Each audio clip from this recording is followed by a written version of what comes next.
Heart-shaped lights dangled from every lamppost along Madison Avenue, casting pink shadows across the sidewalk where couples walked arm in arm. February 14th, the whole city was in love. That's when Julian Thorne stepped out of his limousine. He needed air. The board meeting had lasted 4 hours, and his lawyers had just delivered the verdict.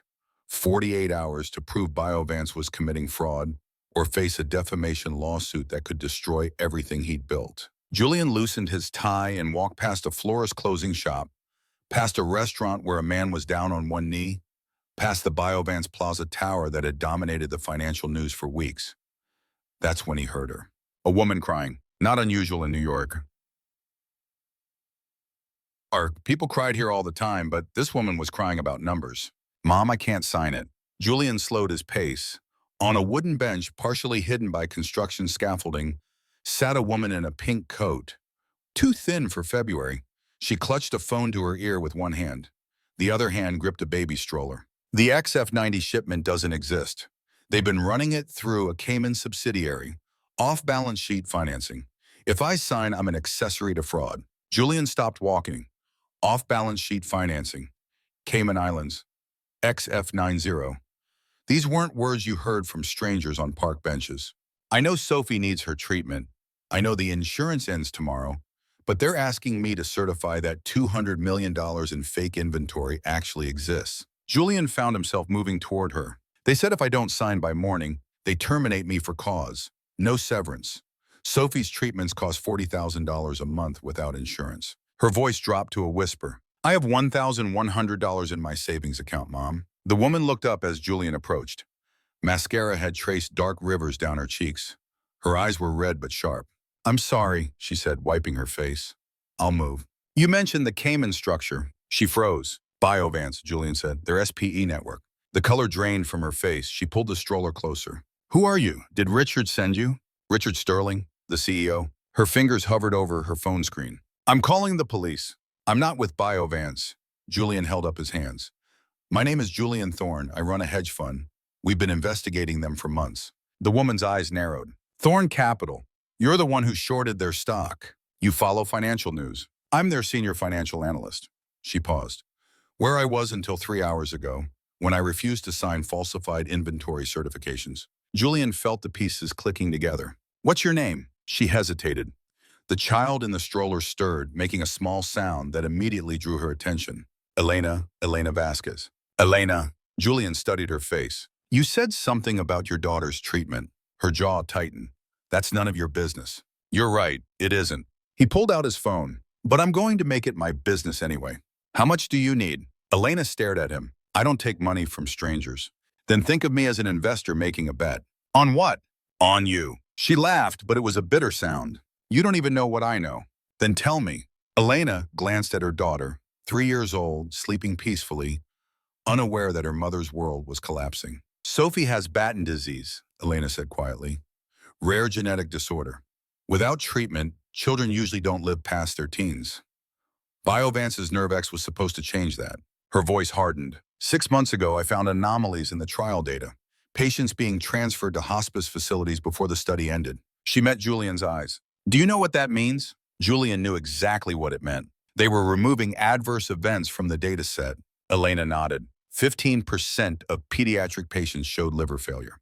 Biovance's projections showed that disclosing this would delay FDA approval for years. So they buried it. They didn't just bury it. They created shell companies to hide the patient transfers. Children who were supposed to be getting better were being sent to die quietly, off the books. Julian felt something cold settle in his stomach. He'd seen corporate corruption before, but using dying children as statistical conveniences was something else entirely. And the XF90? Pure financial fraud, fake inventory shipments to inflate revenue. The Cayman subsidiary receives goods that don't exist, pays for them with loans that get converted to equity. $200 million in revenue that never happened. Enough to prop up the stock price until they can push Nervex through. Elena's expression flickered. Or until someone buys them out based on inflated numbers. There were rumors about Pfizer. Julian's mind was already racing ahead. This woman had everything he needed. The question was whether she would give it to him. Do you have documentation? Elena's face hardened. You think I'd be crying on a park bench if I had enough evidence? Sterling locked me out of the system the moment I refused to sign. Everything. She paused. Something flickered across her face. I have some emails on my personal phone, things I forwarded to myself when I first noticed the discrepancies. But they're not enough. They're suggestive, not conclusive. What would be conclusive? Elena looked at him for a long moment. Sterling keeps a private server in his office. Everything the FDA never saw is there. Every patient transfer, every fake shipment. Can you access it? I'd need to physically be in his office, and after tonight, there's no way I'm getting past security. Julian looked up at the Biovance Tower, 50 floors of glass and steel with Sterling's office at the top. What if you could get past security? Elena followed his gaze. What are you talking about? I own 11% of Biovance stock. As a major shareholder, I have certain rights. They'd never let you near his private server. No, but they might let you near it if you went back, claiming you changed your mind about signing. The color drained from Elena's face. Sterling threatened my daughter's medical care tonight. He made it very clear what would happen if I didn't cooperate. Julian knelt down so he was at eye level with her. Elena, right now Biovance is preparing to launch a drug that causes liver failure in children. Your daughter isn't the only one who needs Nervex. Thousands of families are waiting, believing it will save their children. Elena's eyes drifted to Sophie. I can't protect her if I'm in prison for corporate espionage. New York is a one-party consent state. If you're part of the conversation, you can record it. And if Sterling doesn't admit to anything, Julian pulled out his phone, typed in a series of numbers, and turned the screen toward her. A wire transfer confirmation, $300,000 to New York Presbyterian Hospital Pediatric Rare Disease Treatment Fund. Patient name, Sophie Vasquez. Elena's hand flew to her mouth. Sophie's treatment is paid for, Julian said. 6 months, regardless of what happens next. You don't have to make this decision because you're desperate. You get to make it because you choose to. Tears spilled down Elena's cheeks. Why? She whispered. Why would you do that without knowing if I'll help you? Julian's expression shifted, something almost human. Because I've been the person on that bench, Elena, a long time ago. Someone helped me when I had nothing to offer in return. He gestured toward his limousine. Come with me. Let me show you what we're fighting against. Then you can decide. Elena looked at the car, then at her daughter, then at the Biovance Tower. If you're lying to me, she said, if this is some kind of trap, I will destroy you. Julian smiled. It was the first genuine smile he'd had in months. I believe you, Elena Vasquez. I absolutely believe you. 2 hours later, Elena stood in Julian's penthouse on the 63rd floor of 157. The elevator opened directly into a marble foyer. A single piece of abstract art dominated the wall, blacks and silvers, probably costing more than her annual salary. She held Sophie's car seat, suddenly aware of how out of place she was. The nursery's down the hall, Julian said. Second door on the left. Elena blinked. You have a nursery? Something flickered across Julian's face, too quickly to read. I have a lot of rooms I don't use. She didn't press. The nursery was beautiful, soft yellows and whites, a crib still wrapped in plastic, never used. That much was obvious. When Elena returned, Julian stood before a wall of monitors. Bloomberg terminals, news feeds, charts, and graphs. This is everything we've gathered on Biovance, he said. 8 months of research, $2 million in investigation. Elena leaned in. Within 30 seconds, she spotted the problem. Your depreciation model is wrong. Julian turned. Excuse me? Here, she pointed. You're using straight-line depreciation for intangible assets. Biovance uses accelerated depreciation for everything tied to R&D. That's why your projections are off by 14%. Julian stared at her. You found a 14% variance in 30 seconds. I've been staring at their books for 3 years. Julian pulled out a chair. Sit, tell me everything. For 3 hours, Elena talked.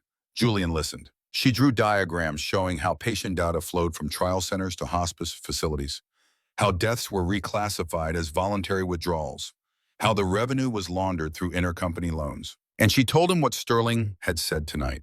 He said the FDA inspector was handled. His exact words. $3 million through a shell company in Singapore. Julian leaned back. That's not just securities fraud. That's federal corruption. If we can prove it, that's the problem. Julian drummed his fingers on the table. Everything you've told me is hearsay. I know. Silence stretched between them. There might be a way, Julian said finally. Tomorrow morning, Biovance is holding an emergency board meeting. They're voting on whether to sue my fund, As a major shareholder, I have the right to attend. They won't let you bring anyone. No, but they might let my legal counsel wait in a conference room. He met her eyes. And if that legal counsel happened to slip away, Elena shook her head. Security will know I don't work there anymore. They will if you use the front door. She thought about the service entrance, 52nd Street, the loading dock, the fire stairs. I know a way in, she admitted. But if you're caught, you're retrieving personal belongings, trespassing at worst. Elena closed her eyes. 47 names, she said quietly. I saw them in Sterling's files. 47 children transferred to hospice facilities after showing liver failure. 47 families who trusted Biovance. Julian looked at her. I'll need something to record with, something they won't detect. Julian smiled. I think I can arrange that. The next morning was gray. Elena had slept maybe 2 hours. Sophie had woken at 6, confused by the unfamiliar surroundings, but quickly distracted by toys that had somehow materialized overnight. Elena suspected Julian had made a call. Now she stood in Julian's bathroom wearing a navy suit that fit perfectly. The recording device was built into a pen. 24 hours of capacity, real-time upload to a secure server. Even if they caught her, Julian had explained, even if they confiscated everything, the recording would already be uploaded. Elena clipped the pen to her jacket and took a breath. In the living room, Julian was dressed for battle. Charcoal suit, white shirt, no tie. The board meeting starts at 9. I'll make sure my presentation runs 45 minutes. That's your window. Elena nodded. What if Sterling doesn't say anything incriminating? Then we proceed with what we have. Julian handed her a small earpiece. If anything goes wrong, say the word protocol. I'll create a distraction. What kind of distraction? The kind that involves accusing a Fortune 500 CEO of murder in front of his entire board. Despite everything, Elena almost laughed. You're insane. I prefer strategically flexible. Julian checked his watch. Ready? She thought about Sophie, about the 47 names. No, she said, but I'm going anyway. The service entrance was exactly where Elena remembered. 2 guards today, not 1. Julian's voice crackled in her earpiece. I'm heading into the boardroom. 45 minutes starting now. Elena waited until both guards looked at their screens, then walked across the street. The keycard beeped. The door clicked open. She stepped through. She stepped. The service corridors were fluorescent and scuffed. She walked like she belonged. 50 flights of fire stairs. Her legs burned by the 40th floor. Sterling's domain. The 50th floor. Carpeted hallway. Original artwork. His office was at the end. Door closed. Everyone was in the boardroom watching Julian. Elena tried the handle. Locked, of course. Then she remembered Sterling's private bathroom, connected to both his office and the hallway. She found the door and pushed. It opened. She was in. The private server hummed in the corner. Elena moved quickly, typing in the override code Sterling had given her 3 years ago. Green light, access granted. She plugged in the USB drive. Every file, every email, every document. Progress bar, 10%, 20%. Through her earpiece, Julian's voice. Ladies and gentlemen, I understand your concerns about our fund's position on your stock. 30%, 40%. We've identified irregularities in your Cayman subsidiary structure. 50%, 60%. We're simply asking questions your shareholders have the right to ask. 70%. A door slammed. Footsteps. 80%. That's enough. Elena turned. Richard Sterling stood in the doorway. Behind him, 2 security guards. Elena, his voice was almost pleasant. I had a feeling you might try something stupid. The pen's still recording. Richard, I can explain. No, you can't. He walked toward her. In 30 seconds, these gentlemen will escort you to a holding room until the police arrive. 95%. Elena forced herself to speak calmly. You're going to call the police and explain what? That I was accessing files proving you falsified clinical trial data? Something shifted in Sterling's eyes. You have nothing. That drive is encrypted. 98%. Maybe, or maybe I know the decryption key is embedded in the server image metadata. Sterling's smile cracked. You're bluffing. Am I? You gave me that code yourself, Richard. 3 years ago. 99%. Sterling turned to the guards. Remove her. Now. The guards moved forward. Elena made a decision. She pulled the drive free, even though the download wasn't complete. You can take this, she said, but it's already been uploaded. The SEC will have it by morning. It was a lie, mostly. You stupid. Sterling's civility vanished. Do you have any idea what you've done? Biovance employs 30,000 people. The NervX pipeline is killing children, Richard. 15% of them. You buried that data. You transferred children to hospice facilities so their deaths wouldn't count against your approval numbers.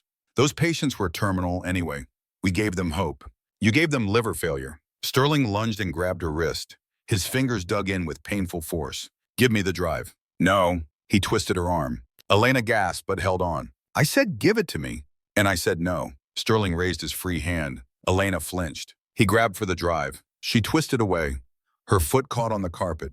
She fell backward against his desk. The USB drive flew from her grasp, skittering across the floor toward the guards. One of them bent to pick it up. The door burst open. Julian walked in. Behind him, the entire Biovance board of directors. What the hell is going on here? Sterling released Elena's arm. This woman broke into my office. She's stealing company property. Is that so? Julian looked at Elena, sprawled against the desk, then at the USB drive in the guard's hand. Because from where I'm standing, it looks like you just assaulted a woman gathering evidence of fraud, the board members murmured. This has nothing to do with you, Thorne. I'm an 11% shareholder. Everything in this company is my business. Julian stepped between Sterling and Elena. Step back, now. Sterling looked at the board members in the hallway. Their investors, their oversight. Slowly he stepped back. This isn't over, Julian smiled. You made your mistake 3 years ago, Richard. I'm just the one who noticed. He extended his hand to Elena. Are you all right? She took his hand and let him help her up. Her arm was throbbing. Bruises were forming on her wrist, but she was alive. I'm fine, she said. She paused. The download was at 95%. Julian's eyes widened. 95% of what? Everything. The next 72 hours were a blur. Federal agents arrived at Biovance before noon. The SEC had received an anonymous tip. Incomplete data, but enough for probable cause. Richard Sterling was arrested trying to board a private jet to the Bahamas. The images of him in handcuffs dominated the news for weeks. Biovance stock dropped 62% in the first hour of trading.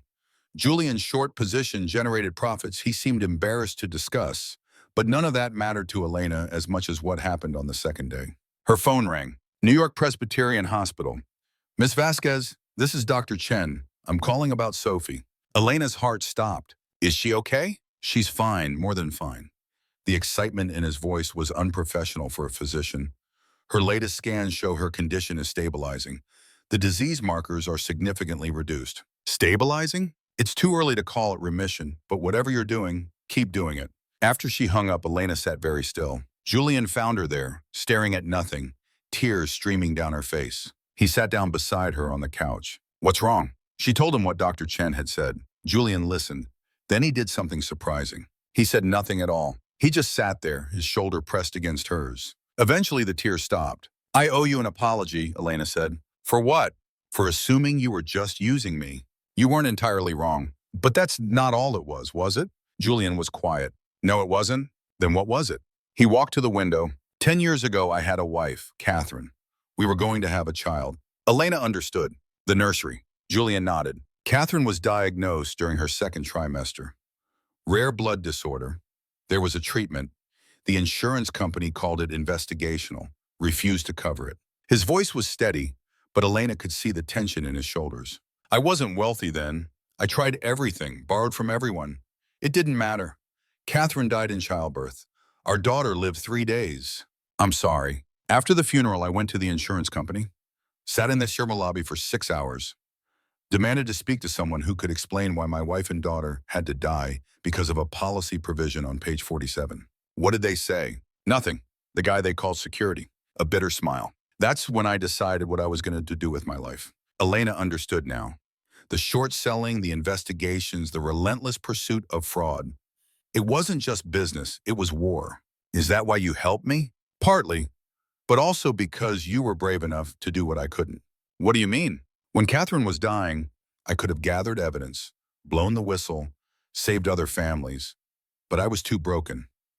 By the time I put myself together, the moment had passed.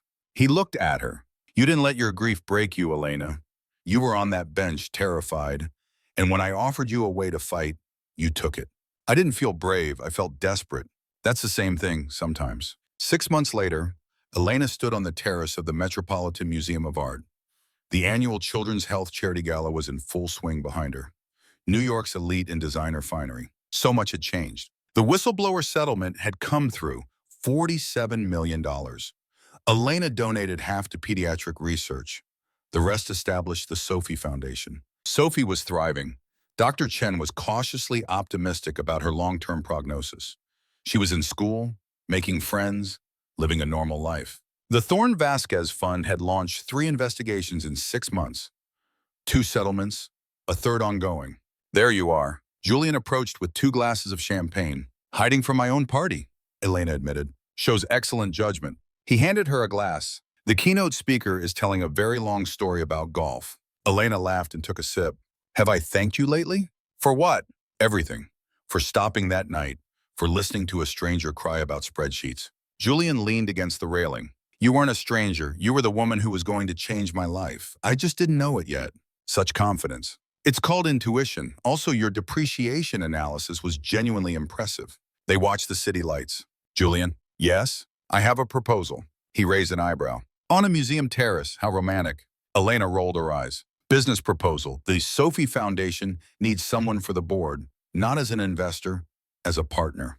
What would my title be? Sophie came up with it. Chairman of Getting Things Done. Julian laughed, a real laugh. She sounds terrifying. She is. You'll love her. He turned to face her. You know, a year ago, I thought I knew what my life would look like. Work, money, revenge. And now I'm standing on a museum terrace being recruited by a woman I met on a park bench. Life is strange. Life is wonderful. He raised his glass. To strange beginnings. Elena clinked her glass against his. And to Valentine's days that take detours. Somewhere in the ballroom, the keynote speaker finally finished. Come on, Julian said. We should go back in. Elena took his arm. Julian? Yes. I'm glad you stopped that night. He smiled. So am I, Elena Vasquez. So am I. Sophie ran up then, dressed in pink, clutching a glass of sparkling cider. Mommy, Mr. Julian, they have chocolate fountains. Elena laughed and scooped her up. Then we absolutely have to investigate. Sophie grabbed Julian's hand and began dragging them both toward the dessert table. The billionaire, the single mother, the little girl who brought them together. Elena thought about all the Valentine's days she'd spent alone. She had a feeling the next one would be different. And that's where our story ends. A Valentine's night that started with tears on a cold bench ended with 2 people finding something neither expected, a second chance.